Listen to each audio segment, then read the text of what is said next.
우리 다 같이 읽습니다. 온 땅이여 여호와께 즐거운 찬송을 부르시어다. 기쁨으로 여호와를 섬기며 노래하면서 그의 앞에 나아갈지어다. 여호와가 우리 하나님이신 줄 너희는 알지어다. 그는 우리를 지으신 이시요 우리의 되으시니 그의 백성이여 그의 기르시는 양이로다. 감사함으로 그의 문에 들어가며 찬송함으로 그의 궁전에 들어가서 그에게 감사하며 그의 이름을 송축할지어다. 여호와는 선하시니 그의 인자하심이 영원하고 그의 성실하심이 대대에 이르리로다. 아멘.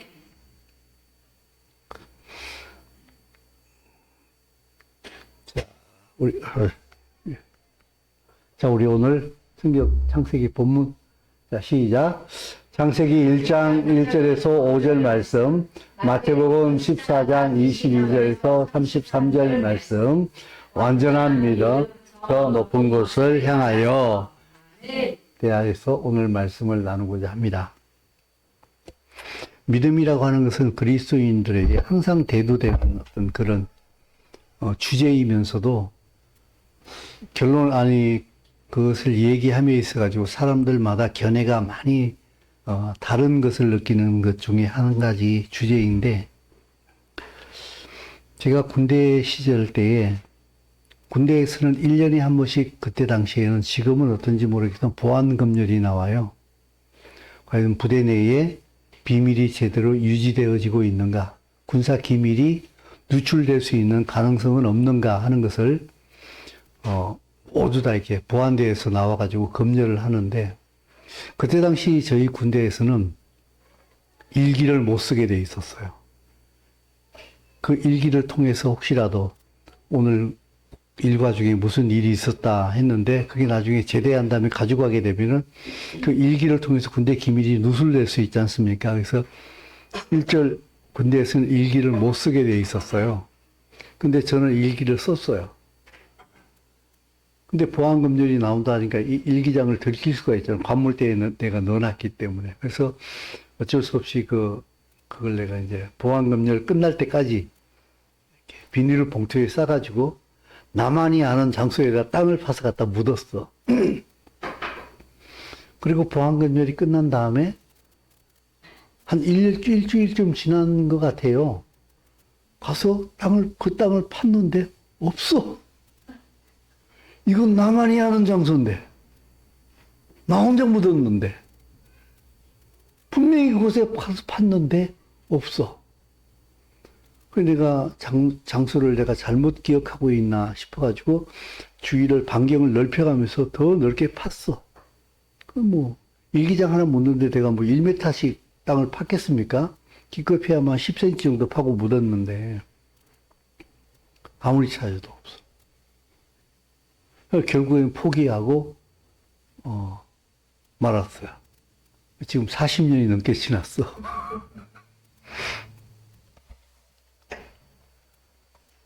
근데 저 혼자 가끔씩 이제 그 생각을 해요.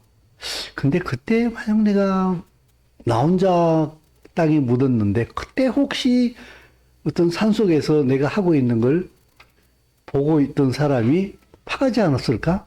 살짝 파가지고 가져갔을 수도 있지 않겠는가? 근데 나는 분명히 거기다 묻었단 말이야. 그죠? 그럼 나는 지금도 굳게 믿고 있어. 내가 장소를 잘못 찾았지? 거기에 있을 것이다. 이제 지금은 다 썩어서 없어졌겠지만 말입니다. 묻은 것도 사실이고, 있다고 믿는 것도 사실이에요. 그러나, 없으면 어떻게 돼요? 한번 봐도 없어. 난 분명히 묻었어. 근데 팠는데 없어. 내가 다른 사람한테 얘기했어. 야, 여기 내가 묻었거든? 근데 팠는데 없어. 처음에는, 이거 장소를 잘못 하셨겠죠. 딴 데 한번 파보죠. 에다가 딴 데 계속 팠는데 계속 안 나와. 그럼 나중에 뭐라 그러겠어요? 진짜 묻었어? 나는 분명히 묻었단 말이야. 그러나 증거물이 안 나오면 어떻게 돼요? 증명할 길이 없잖아요. 그죠? 이게 믿음에 대한 어떤 설명의 비유가 될 수 있을지는 모르겠습니다만은 인간의 믿음은 참 한계가 있다. 내가 만들어낸 그 어떤 사건에 대하여서 상대방에 대하여서 이거 믿어. 이건 진짜야. 난 믿어. 난 묻었어, 분명히. 이걸 증명하는 데는 분명히 한계가 있다. 끝까지 주장하겠죠. 나중에 안 믿어주니까 사람도 어떻게 합니까? 진짜 억울하면 나중에 자기 결백을 어떻게 주장합니까? 죽어버리잖아요. 그죠? 그럼 어떻게 돼? 그때 가면은. 야, 믿어주자. 제 목숨 걸었네. 믿어주자. 이렇게 되잖아요. 근데 성경에 보게 되면은 마태복음 13장에 밭에 감추인 보화 얘기가 나와요. 어떤 농부가 밭을 갈다가 쟁기에 뭐가 걸리는 게 있어가지고 파봤더니 보물상자가 나왔어. 자기 밭이 아닌가 봐. 그죠? 그러니까 도로 묻어두고 자기 재산을 다 처분해가지고 가져와서 그 밭을 샀어요. 자기 밭이면 바로 파봤겠죠. 그죠? 그래서 그때 당시에 법에 의하게 되면은 그 밭의 소유자가 되면은 그 밭 안에 있는 것도 자기 거가 되는 거예요. 그래서 이 사람은 합법적으로 그 보물을 취하기 위하여서 자기 재물을 팔아서 이 밭을 샀어. 그리고 그 보물을 캐냈겠지요. 그죠? 이 사람이 그 모든 재산을 처분해가지고 이 밭을 살 수 있었던 이유는 이 밭에 감추어진 이 보물이 훨씬 더 가치가 더 나갔기 때문에 그렇게 했겠지요. 그죠? 이 사람은 분명히 그 보물의 가치를 알았기 때문에 자기 소유를 팔아서 이 밭을 샀어요. 이 보물이 거기에 묻혀 있다. 이 보물은 내가 가지고 있는 전 재산보다도 훨씬 더 가치가 더 나간다.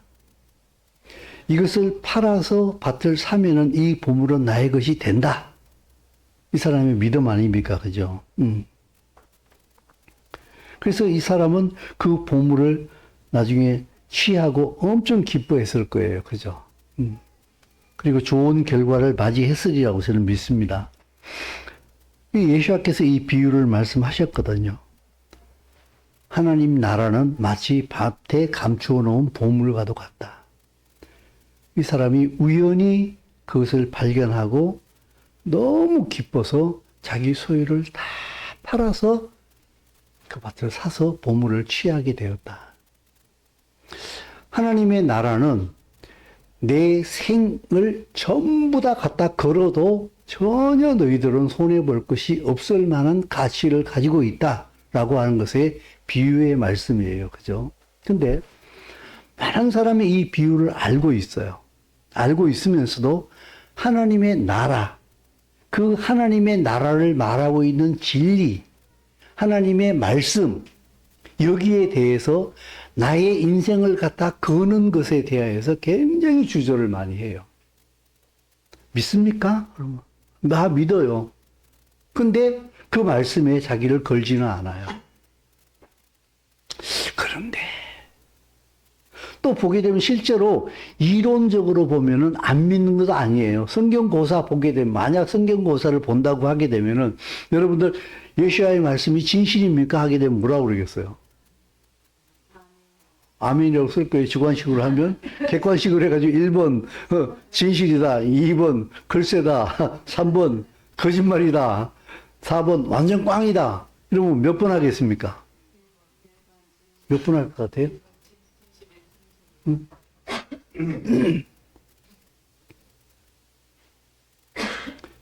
완전히 진실이다고 우리는 분명히 1번이래 체크를 할 거라고 저는 생각해요.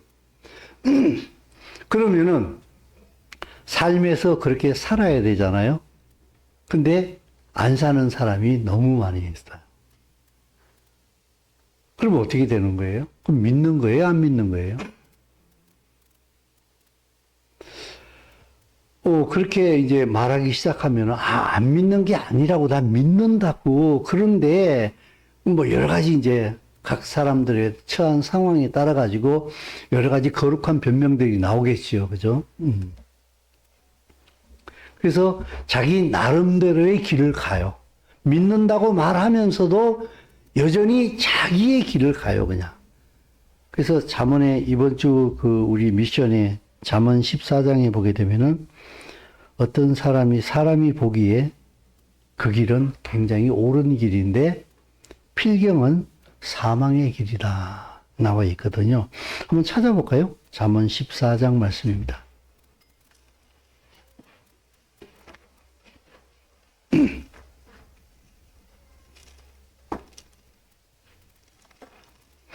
잠언 14장 12절 말씀. 잠언 14장 12절 말씀. 자, 다 같이 읽습니다. 자, 시작. 어떤 길은 사람이 보기에 바르나 필경은 사망의 길이. 세상의 길은요, 겉과 속이 달라요. 요새 꽃길만 걷기를 원합니다. 라는 좋은 문구가 사람들 사이에 되게 많이 유행하잖아요. 그죠?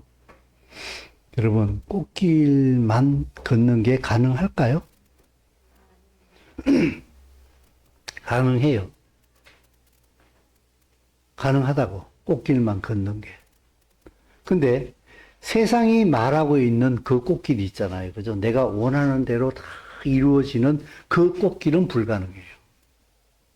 실상은 꽃길만 걷기를 원합니다 라고 하고 그렇게 말을 하는 그 사람도 꽃길만 걷는 게 불가능하다는 걸 알고 있어요. 근데 너무 꽃길만 걷고 싶은 거야. 그래서 꽃길만 걷기를 원합니다 라고 얘기를 하는데 사실은 꽃길만 걷는 게 가능합니다. 오히려 어디서 가능한가 하게 되면은 이렇게 가면 꽃길이 아닐 거야 우리가 생각하고 있는 그 좁은 길에서 꽃길이 가능합니다. 사람들이 꽃길만을 걷기 위해서 넓은 길을 선택하잖아요. 그죠? 그런데 좁은 길을 안 가잖아요. 근데 실상은 좁은 길이 꽃길이에요. 가시밭길이 꽃길이라고. 왜냐하면은 그 길이 예수님께서 보장해 주시는 길이기 때문에 그런 거예요. 그래서 비록 거기에 꽃은 없이 뭐라 그래요? 눈에 보이는 꽃은 없을지 모르겠습니다만은 하나님께서 자기의 삶으로 보장해 주시는 꽃길이 바로 그 길이거든요. 그래서 히브리서 11장에 믿음의 조상들이 얘기가 쭉 나오는데 그 사람들은 세상에서 가시밭길을 걸었어요. 근데 실상은 그들이 꽃길을 걸은 거예요. 이걸 알 수 있는 게 믿음이거든요. 그래서 밭의 감추인 부활을 내가 가지고 있는 것보다 가치가 더 많다는 걸 알고 있기 때문에 전 재산 팔아서 이걸 사는 거 아니겠습니까? 바로 하나님의 나라가 진리가 그러하다는 거예요.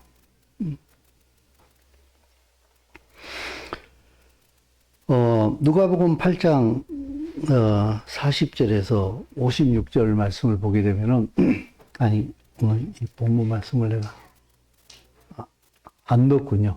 예. 자, 한번 직접 찾아봅시다. 누가복음 8장 40절.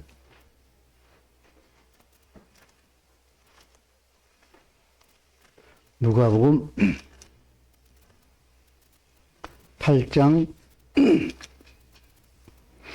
40절에서 56절까지 말씀인데, 자, 이 본문 말씀을 펴 놓으시고, 제가 여러분들에게 이거 여러 번 설명을 드렸기 때문에 따로 읽지는 않겠습니다. 이 누가복음 8장 40절에서 56절 이 말씀 가운데에 두 가지 사건이 나오는데, 죽은 야이로의 딸을 살리기 위해서 예수님께서 가시다가 난데없이 들어온 12년 동안 혈루증으로 고생하던 여인이 혈루증이 치료되어지는 이 두 가지 치료의 사건이 동시에 같이 일어납니다. 그런데 그 예수님께서 죽어가는 야이로의 딸을 살리기 위해서 그 야이로의 집으로 가는 와중에 이 12년 동안 혈루증으로 앓는 여인이 와서 예수의 옷가에 손을 댔단 말이에요. 그죠? 나아버렸어요. 그때 예수님께서 뭐라고 말씀하시는가 하게 되면은, 자, 48절 말씀 다 같이 읽습니다. 자, 시작. 딸아, 내 믿음이 너를 구원하였으니 평안히 가라 하시다. 따라 내 믿음이 너를 구원하였으니 마음 편안히 하고 가라. 그러면은 뭐가 안 편할 만한 상황이 있다는 거예요. 병이 나은 것은 굉장히 그 여인에게 굉장히 큰 기쁜 소식인데 안 좋은 것이 있을 수가 있다는 거예요. 왜냐하면은 그때 당시에는 율법이 적용되어지는 시대였기 때문에 하혈하는 여인은 항상 부정해요. 그렇기 때문에 그 여인에게 옷깃이라도 닿은 사람들은 동시에 다 부정해지는 거예요. 그러므로 혈루증 걸린 여인들은 함부로 바깥으로 돌아다니면 안 돼요. 다음에는 다 부정하게 되니까. 그릇에 손대면 그릇도 부정해야 돼요. 근데 이 여인은 그 혈루증을 숨기고 군중 가운데 수많은 사람에게 부딪히면서 예수의 뒤에 와서 옷가에 손을 댔어요. 나은 건 너무나 좋은 일이야. 근데 자기가 혈루증 여인이었다는 게 발각되는 그 순간이 어떻게 되겠어요? 아니, 이 여자가 너 여기 왜 나왔어? 몰매 맞을 수가 있는 거예요. 그 예수 앞에서 가드를 쳐주신 거예요. 손대지 마라. 네 믿음이 너를 구원했다. 편안히 가라. 죄의식 가지지 말고 편안히 가라. 이 여인은 자기를 걸은 거예요. 예수와에 대하여서 자기를 걸은 거예요. 이게 믿음이에요, 여러분. 그러면서 예수와께서 이제 계속 가셔가지고 야이로의 딸을 또 이렇게 살리잖아요. 그죠? 아니, 근데 이 여인하고 이렇게 얘기하고 있을 때에 회당장의 집에서 사람이 와가지고 딸이 죽었습니다. 예수와 집에 안 오셔도 됩니다. 그때 예수께서 또 뭐라고 말씀하십니까? 자, 50절 말씀, 자, 시작. 예수께서 들으시고 이르시되 두려워하지 말고 믿기만 하라. 그리하면 딸이 부활을 얻으리라. 죽었대요. 근데 예수께서는 그 말씀을 들으시고 바로 말씀하시기를 두려워하지 마라. 그리고 믿기만 해라. 믿음의 최대의 적은 두려움이에요. 두려움은요, 내가 그 문제를 해결할 수 없을 때에 필연적으로 찾아오는 게 그 사람에게 두려움이 오는 거 아니겠습니까? 그죠? 그래서 두렵기 때문에 말씀대로 못하고 자기 두려움이 시키는 대로 그냥 따라가 버릴 수밖에 없는 거 아니겠어요? 근데 예수님께서 두려워하지 마라. 믿기만 하라 그랬는데 영어 성경을 보게 되면 only believe라고 했어요. 믿기만 하라. 너 두려움 밀어내버려. 그리고 믿기만 해. 나를 믿어. 그러면 딸이 살아날 거야. 살아났지 않습니까? 그죠? 참 믿음이라고 하는 것은요, 오직 그 사실에만 집중하는 거예요. 두려움이 일어날 수 있어요. 그렇잖아요. 감정이 없어요, 우리가? 두려움이 일어날 수 있고, 그리고 반감이 생길 수도 있고, 분노가 생길 수도 있고, 슬픔이 생길 수도 있고, 여러 가지 감정이 생길 수가 있다고. 그게 잘못된 게 아니라 거기에 붙잡혀버리는 게 문제예요. 두려움이 생길 때에 내가 그럼 어디를 선택할 거냐? 그래서 예수님께서 말씀하시기를 두려워하지 말고 그냥 너는 그거 무시해. 그리고 날 믿어. 그럼 어디를 선택해야 될 것인가? 야이로는 다행히 예수와를 선택했던 것 같아요. 그죠? 근데 성경에 보게 되면은 더 또 이렇게 리얼리티라는 사건인데 이것도 여러분 잘 아시니까 그냥 말로 설명을 할게요. 요한복음에 나오는 말씀에 보게 되면은 그 나사로가 죽잖아요. 마리아와 마르다의 오라비 나사로 아세요? 어디 나신지는 모르겠는데 왜 같은 형제인데 딸들은 마신데 왜 오빠는 나신지는 모르겠습니다만 죽었잖아. 예수님께서 죽었다는 얘기를 듣고도 안 오시잖아요. 더 죽기를 기다린 것 같아. 썩기를 기다린 것 같아. 아, 그래, 예수님께서 죽은 지 4일 만에 나타났어. 아, 예상대로 썩었어. 마르다가 뭐라 그래요? 예수님 여기 계셨으면 우리 오빠 안 죽었어요. 원망 섞인 얘기를 했어요. 예? 그래서 예, 무덤에 이스라엘의 무덤은 돌로 이렇게 가리잖아요. 돌 치워라. 그러니까 두려워서 이 말하다가 주님 죽은 지 4일이나 지나서 이미 썩었습니다. 그리고 냄새까지 납니다, 지금. 예수님 사고 치지 마세요. 이미 죽었다고요. 우린 이미 포기했어요. 돌 굴려놨다가 안 나오면 어떡하시려고 그래요, 대체 지금. 근데 예수님은 돌 굴려놓으라 그래요. 그리고 돌을 굴려놓으니까는 예수님께서는 나사로야 나와라 그래요. 나와요, 또 이게. 이때 이 마르다에게 예수님께서 뭐라고 말씀하시는가 하게 되면은 네가 믿으면은 하나님의 영광을 보리라 그랬어요. 보십시오. 39에 40절까지 한번 읽어볼까요? 자, 시작. 예수께서 이르시되 돌을 옮겨 놓으라.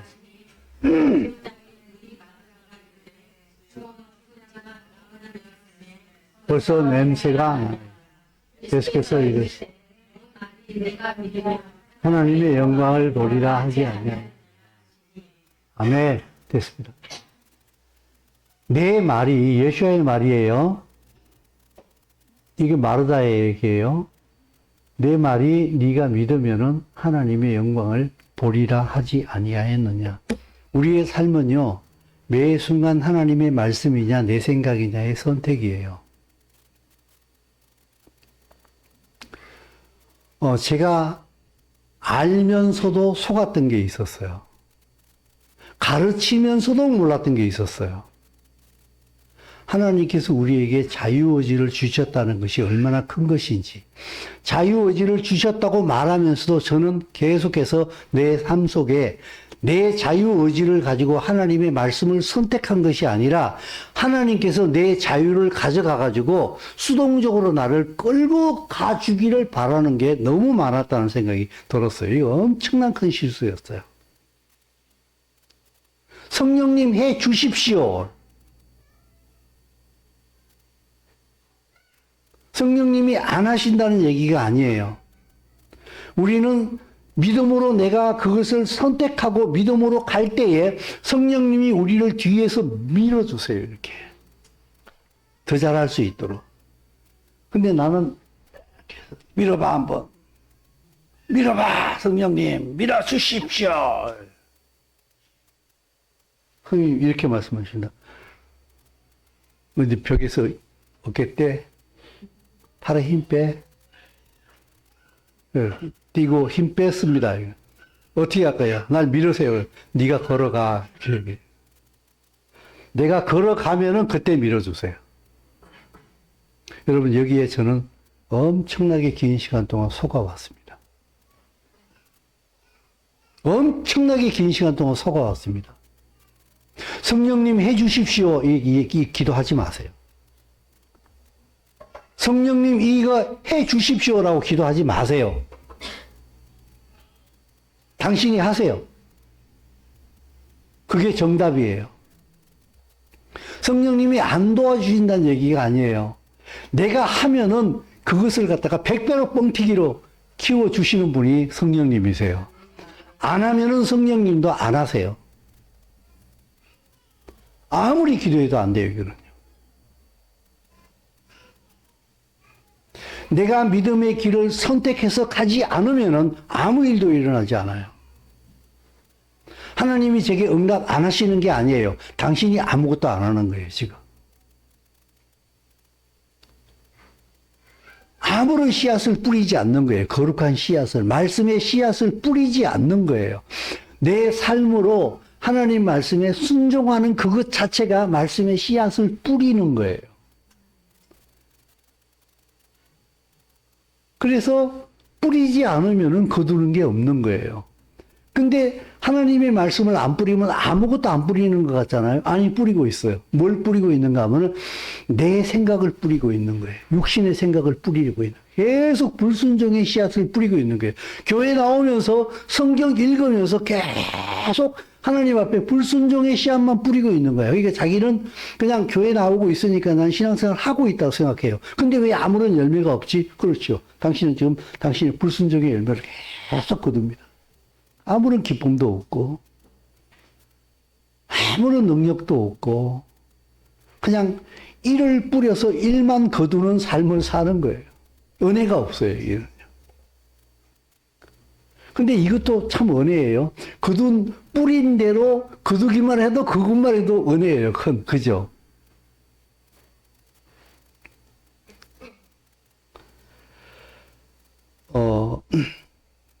아담과 하와가 타락한 이후로 우리에게는요, 자유의지를 발동할 수 있는 힘이 없어요. 죄가 우리를 끌고 가요. 그래서 아이들을 키우면서 보게 되면은 어른도 마찬가지이기도 하고요. 제가 가끔씩 자주 말씀드립니다. 애들 보다 보게 되면은 제일 빨리 배우는 게요. 엄마 아빠 빼놓고 그 다음에 놀이터 나가기 시작하면 제일 빨리 배우는 게 욕입니다. 욕 얼마나 빨리 잘 배우는지 몰라요. 그죠? 부모가 욕 안 가르치잖아요. 그죠? 근데 욕 금방 배워요. 그리고 부모한테 배우지도 않는데 거짓말하지요. 자기 보호 본능이 이미 발동하는 거예요. 그죠? 화분 깨트려 놓고 누가 깼니 그러면 몰라 그래요. 깨트린 다음에 들키면은 그 다음에는 몰라라고 얘기하는 거야. 알았지? 가르치지 않잖아요. 그죠? 근데 몰라라고 얘기해요. 기가 막히죠? 그게 바로 죄의 본성이에요. 거짓말하죠. 그죠? 이 죄에 끌려간다고, 자기도 모르게. 근데 이게 우리는 자연적인 반응이라고 생각해요. 그건 자연적이지 않아요, 그거는요. 물론 보편적인 모든 사람들한테 그 일이 나타나기 때문에, 보편적이기 때문에 자연적이라고 얘기할 수 있을지는 모르겠습니다만, 그건 죄의 결과예요. 근데 많은 그리스도인들이 그 죄의 결과에 의해서 살고 있어요. 죄와 사망의 법에서 해방됐다라고 얘기를 하는데, 죄와 사망의 법에서 해방되어진 건 없고, 죄와 사망의 법에서 해방되어졌으면 생명의 성령의 법으로 살아야 되는데, 여전히 세상 사람과 똑같은 죄의 길을 가면서, 이건 그럴 수밖에 없지 않니? 우리 연약하잖아, 아직까지. 다 그러잖아. 거의 다 그러던데, 김 집사님도 그러고, 박 집사님도 그러고, 나만 그런 거 아니잖아. 그러니까 보편성에 자꾸 이렇게 답을 찾으려고 그래요. 아니거든요. 우리가 예수를 믿는다는 얘기는요, 죄와 사망의 법에서 벗어났다는 거예요. 그러면은 그 다음에 생명의 성령의 법으로 살 수 있는 능력이 주어졌는데, 여기서 우리가 자유의지를 발동할 수 있는 힘이 있다는 거예요. 근데 이걸 여전히 발동 안 한다는 거예요. 그리고 거듭나기 전에 죄와 사망의 법에 익숙하기 때문에 여전히 여기에 끌려가고 있다는 거예요. 말씀을 선택을 안 한다는 거예요. 말씀 선택해야 돼요. 원래 아담의 상태로 만들어 놨다고. 원래 아담은 의인이에요. 죄를 짓기 전에. 그죠? 그때 보세요. 아담과 하와가 누구를 선택했는가? 성경 여러 조사하는 사람들이 보니까 아담과 하와가 에덴 동산에 약 한 3년 살고 범죄했다고 그렇게 연구 결과를 얘기하는데, 그게 3년이지 뭔지 확실히는 모르겠습니다만은, 그 전에는 아담과 하와는 자유의지로 하나님을 선택하며 살았어요. 근데 사단이 뱀을 통해서 얘기했을 때에 자기 자유의지로 뱀의 이야기를 선택했어요. 이게 하나님이 대단하신 분이에요. 우리에게 자유의지를 주셨다는 이것 자체가 엄청난 사랑이에요. 그가 아담과 하와가 하나님을 저버리고 사단의 말을 선택할 것을 하나님은 알고 계셨어요. 그럼 로봇을 만들어버리면 되는데, 그래도 자유의지를 주셔가지고 타락한 수밖에 없는 것을 갖다가 인정하셨다고. 그 다음에 그가 타락한 다음에 어떻게 해요? 하나님 자신이 십자가에 못 박혀 죽어야 했어요. 그걸 알면서도 인간에게 자유의지를 주셨다고요. 이게 사랑이거든요. 로봇을 만들어 놓지는 않았어요. 그래서 예수와께서 우리가 매여 있는 죄와 사망에서부터 사망의 법에서 우리를 해방시켜서 생명의 성령의 법으로 행할 수 있는 능력을 우리에게 주셨어요. 그러면 이제는 하나님의 말씀을 선택해야 돼요, 이제는. 정상적인 그리스도인이라고 한다면은. 근데 금방 말씀드린 것처럼 여전히 난 연약해. 이 속임수거든요. 난 아직까지 초신자야. 난 잘 몰라. 잘 모르면 알아야지요. 알아가야지요.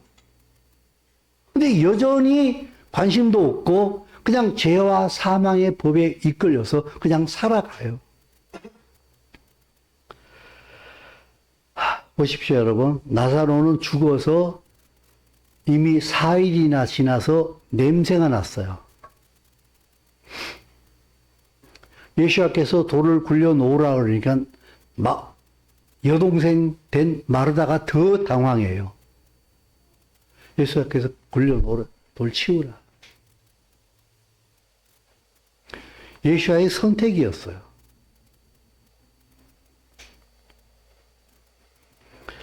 여러분, 이스라엘 백성이 가나안 땅을 정복할 때에 첫 번째 실패했잖아요. 모세가 데리고 갔을 때에.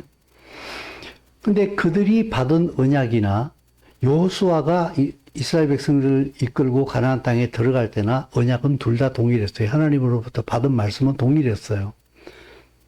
근데 첫 번째 모세가 이스라엘 백성들을 끌고 가데스 바네아까지 와가지고 정탐꾼을 12명 보내가지고 그들이 와서 보고를 듣고 이스라엘 백성은 통곡하고 이제 다 죽었다고 난리가 났어요. 정탐꾼들도 보고를 굉장히 부정적으로 했어요. 10명이. 12명 가운데 10명이 부정적인 보고를 하지 않습니까? 그들은 하나님께서 그들에게 주신 언약에 집중하지 않았어요. 말씀에. 이 땅을 내가 너희에게 줄똥말똥 줬다. 사실 정탐꾼 보내는 것도 보낼 필요 없었어요. 그냥 들어가면 돼요. 두 사람만 언약에 집중했어요. 여호수아와 갈렙만 언약에 집중했어요. 그러니까 그들은 말하기를 우리 밥이야. 들어가자. 나머지 10명은 들어가면 우리 다 죽어. 바로 이거예요. 이게 우리에게 꼭 같다고요. 여러분 똑같이 적용되어집니다. 제가 지금 여러분들에게 하고 있는 얘기는요. 제가 40년 만에 깨달은 거예요. 아니 목사님 맨날 그 얘기 했는데요. 맞아요. 그 얘기 맨날 했어요. 근데 내가 깨달은 것하고 그냥 그 말 하는 거하고 다르더라고. 교환 읽는 거하고 이 교환이 뭘 얘기하고 있는가를 아는 거하고는 다르더라고. 이거 선택 안 하면은요, 당신은 아무것도 없어요. 구원 받는 것은 구원 받을지 모르겠다.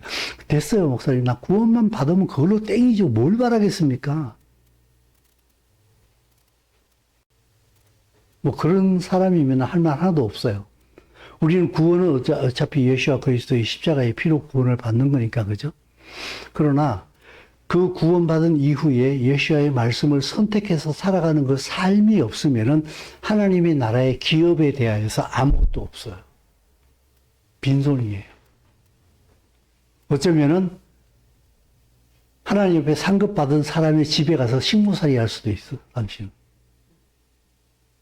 맨날 마당 쓰는 돌쇠가 될 수도 있어. 나 그것도 괜찮아요. 하나님 나라에 돌쇠면 어때요? 하나님 나라면, 뭐, 시편에 보면 다윗은 문지기도 괜찮다 그랬는데, 그죠? 그러면 할 말 없습니다만은, 내가 그 말씀을 선택하는 이 땅에서의 삶이 없으면은, 당신의 삶은 하나님 앞에 그다지 큰 의미가 없다. 군사로서의 아무런 의미가 없다. 전쟁터에 나갔는데, 맨 뒤편에 서가지고, 어이, 막 소리만 질러. 지는 칼 맞아 죽을까봐 맨 뒤에 서가지고, 그러다가 전쟁 이겼어. 그럼 이 사람은 어떻게 했어요? 이기긴 이겼는데, 자기 나름대로의 자부심이 있겠어요, 없겠어요? 전쟁이 끝난 다음에 아무런 자부심이 없어요. 이기긴 이겼는데 나는 한 게 아무것도 없다는 것을 난 내가 알고 있지. 아, 그래도 이겼잖아. 난 그걸로 만족해. 나 살아남았잖아. 난 그걸로 만족해. 그러면은 뭐 할 말 없습니다, 뭐. 그러나 그 사실을 알고 있는 지휘관이나 장군이나 이런 사람은 나중에 그 사람을 인정할까요? 인정하지 않을까요? 네. 나중에 또 전쟁 나면은 그 사람을 어떻게 보면 제외시킬 수도 있어요. 또 제외시키면 좋아하겠지요. 아싸! 나는 드디어 안 나가게 됐어. 자, 지금 무슨 얘기하는지 아시겠죠? 그죠? 이건 우리의 선택이에요. 이건 하나님의 나라의 백성으로서의 삶을 살아가는 데의 기본 중의 기본이에요. 근데 이게 제일 중요해요. 내 자유의지를 가지고 하나님의 말씀을 선택해서 나를 부정하고 나의 하나님의 말씀에 반대되어지는 경험, 생각, 가치관, 모든 것을 부정하는 게 바로 자기를 부정하는 거예요. 자기를 부인하는 거예요. 그리고 하나님의 말씀이 그렇게 말씀하셨기 때문에 난 이렇게 한다. 내 감정이 동의를 안 하더라도, 내 생각이 동의를 안 하더라도, 내 생각과 내 감정과 내 경험보다도 더 확실한 게 뭔가 하게 되면은 그분의 말씀이다. 왜냐하면은 그분의 말씀이 무슨 말씀인가 하게 되면은 바로 이 말씀이다. 태초에 하나님이 빨간 글자 시작. 하나님이 이러시되 빛이 됐습니다. 하나님이 말씀하셨어요. 말씀에 의해서 빛이 생기고 세상이 생겨났어요. 이 세상은 하나님의 말씀으로 움직여요. 말씀이 이 땅에 오셔가지고 우리를 새롭게 했어요. 말씀 대신 예수와께서 우리를 구원하셨다고. 그래서 그 말씀으로 히브리서에 보게 되면은 그의 능력의 말씀으로 만물을 붙들고 계신다 그랬어요. 말씀이 시작이요. 말씀이 끝이에요. 근데 내 삶 속에 말씀에 대한 선택이 없으면은 당신은 꽝이에요. 아무것도 없어요. 어떻게 사시겠습니까?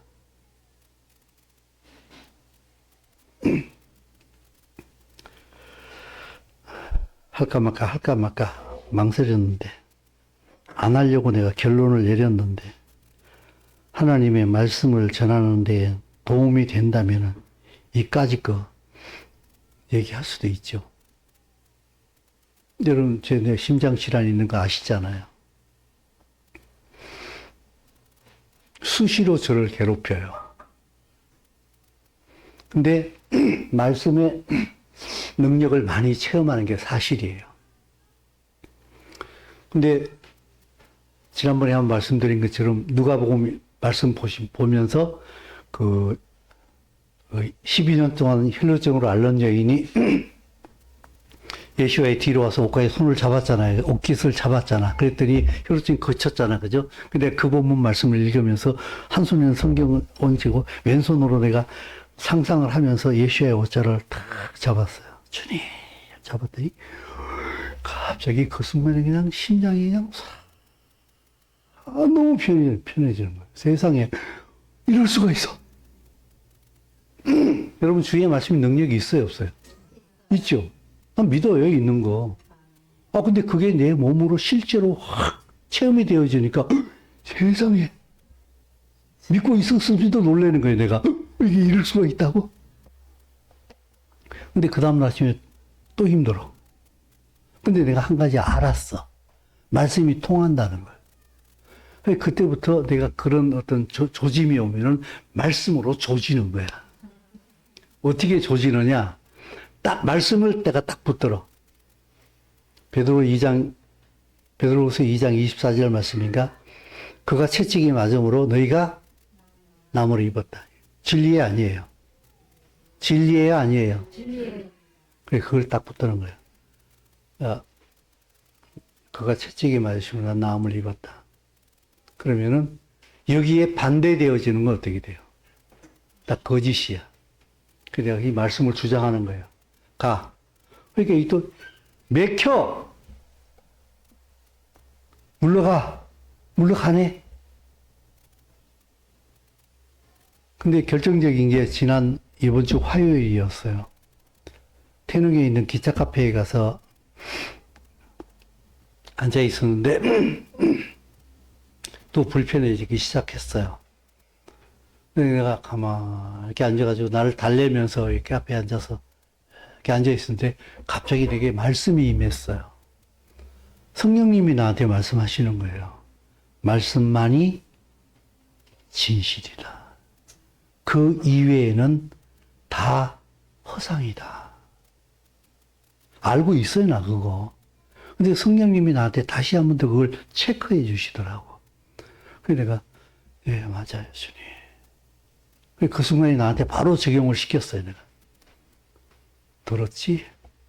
이제 마귀한테 하는 얘기, 들었지? 너? 말씀만이 진실이야. 근데 그 말씀이 나보고 나았대. 너 뭐야, 근데? 왜 안 나은 정상을 나한테 보여주는 거야? 나았대, 주님께서. 근데 너 왜 안 나았다고 나한테 꽝 치는 거야? 그래, 이렇게 명했어요. 나는 느끼기가 가슴이 불편해. 내가 오감으로 그렇게 느껴. 근데 말씀이 나았대. 그러니까 나는 말씀을 취할 거야. 네 오감은 말씀에 비춰보니까 너는 꽝이야. 그래서 가. 너는 꽝이야. 너 거짓말이야. 저로 가. 근데 여러분 안 가면 어떻게 돼요? 안 가면 어떻게 되냐고.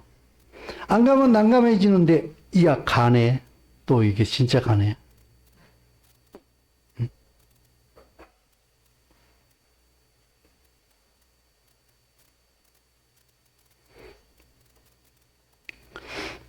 제가 왜 이 얘기를 하시는지 압니까? 지금? 말씀을 선택하는 것이 얼마나 날카로우며 그리고 매 순간 우리가 어떻게 말씀을 선택하면서 불가능한 일이라고 내 경험에서 말한다 할지라도 주의 진리의 말씀을 그냥 선택하면서 가는 길이 믿음의 길이라는 걸 제가 말씀드리고 싶은 거예요. 그래서 제가 그날 내가 이렇게 적어놨어요. 2025년 11월 5일 태릉 기차박물관 카페. 말씀만이 진실이요 참이다. 내가 느끼는 오감의 현실은 말씀 앞에서 허상이다.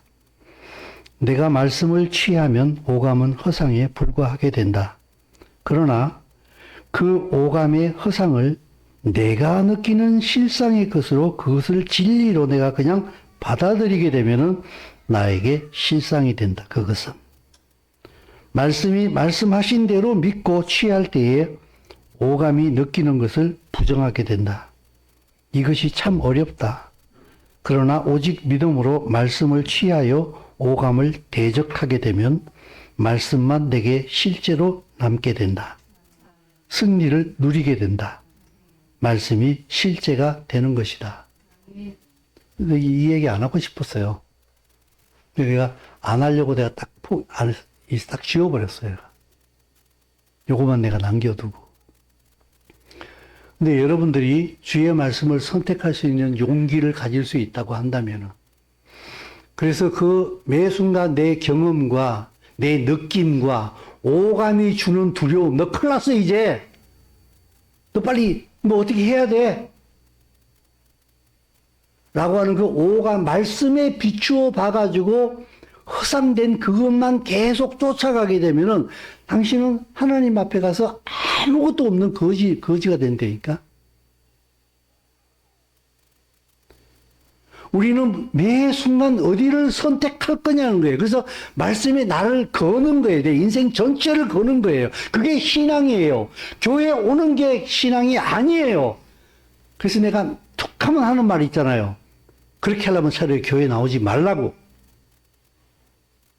교회 나오는 게 믿음이 아니기 때문에 교회에 나오는 것으로 내가 믿음이 있는 것을 증명하려고 하게 되면 당신은 사망의 길로 간다고.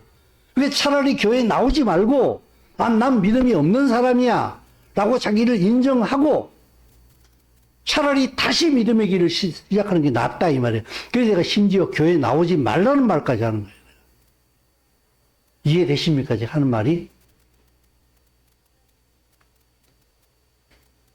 내 경험과 내 느낌과 내 기분과 여기에 붙들려 사는 사람은 평생 주의 진리의 말씀을 경험하지 못합니다.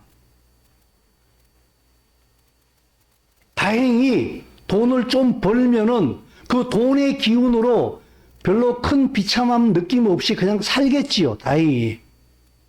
그러나 인생은 그런 것이 계속되지는 않습니다. 언젠가는 삶에 큰 위기가 찾아올 수도 있습니다. 내 힘으로 어떻게 해볼 수 없는. 그때에 당신이 하나님의 말씀을 선택해서 살아온 그런 훈련되어진 그리스도인이 아니면은 당신은 하나님 앞에서 그냥 나 뒹굴게 될 거예요. 굉장한 비참한 삶으로 나락으로 굴러 떨어지게 된다고요. 아무런 보장. 저는 그걸 너무 많이 봅니다, 지금 솔직히. 평생 신앙생활을 한다고 하면서도요, 주의 말씀을 용감하게 선택하면서 살아오지 않는 사람들이요, 나이를 먹어가면 먹어갈수록 점점 더 초라해지고, 그리고 이렇게 삶이 쪼그라들고, 자신 없어하고, 힘들어하는 그 사람들을 많이 본다고요. 젊었을 때는 젊음으로 막 뻗팅기고 나가는데,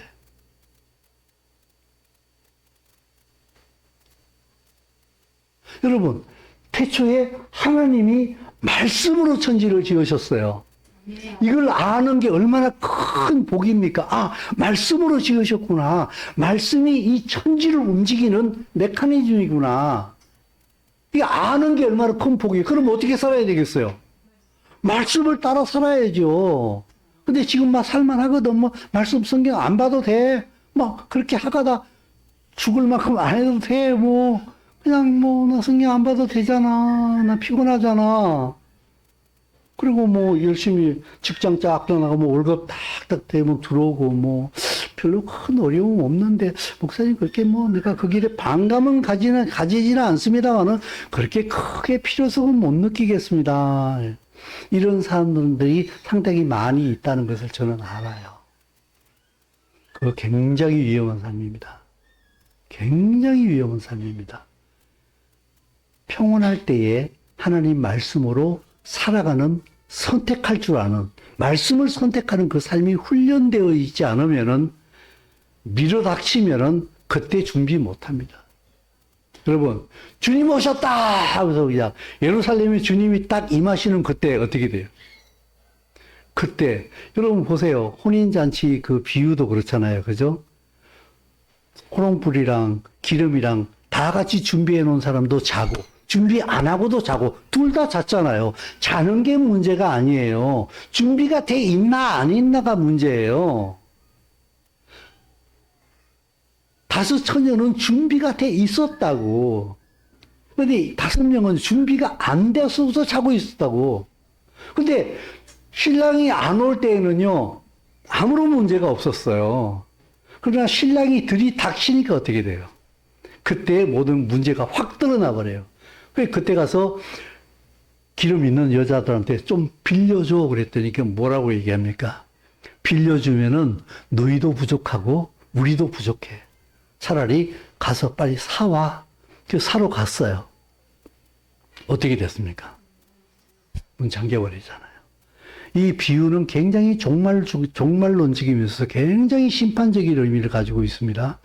오늘날 이 현대 시대를 살아가고 있는 수많은 그리스도인에게 굉장히 큰 경종입니다, 여러분. 정신 차리십시오. 내 느낌이 아니라 주의 말씀으로 살아야 돼요. 내 감정이 아니라, 내 환경이 아니라, 내 경험이 아니라 주의 말씀으로 살아야 된다고요. 내가 다시 한번 더 얘기해 볼까요? 힘들어요, 여기가. 근데 내가 그분이 치직이 맞으심으로 난 나음을 입었다. 이러면 어떻게 되는 줄 아세요? 나한테서 웃음이 나와요. 그걸 말이라고 하니? 그걸 믿어? 믿지? 그렇게 힘든데? 여전히 가슴이 힘든데? 여전히 네 가슴이 힘들어가지고 힘들잖아. 근데 그 말씀 믿는다고? 아무 일도 없는데? 근데, 나는 믿습니다. 그가 채찍에 맞으심으로 나는 나음을 입었습니다. 나는 그 말씀을 붙드는 거예요. 나중에는 얘가 가요. 여러분, 사단은요, 사탄도 마귀도 귀신도요, 진리를 알아요. 근데요, 내가 보니까 교인들은 진리를 몰라요. 사탄도 진리를 알고 딱 진리를 들이대면 나중에 간다니까. 근데요, 이 땅에요, 이상한 그리스도인은요, 말씀을 들이대도 그랬어요. 진리를 얘기해줘도 그랬어요. 이건 마귀보다 더 세요, 내가 어떻게 보기에는. 사탄보다 더 세요. 와, 이렇게 돌인가.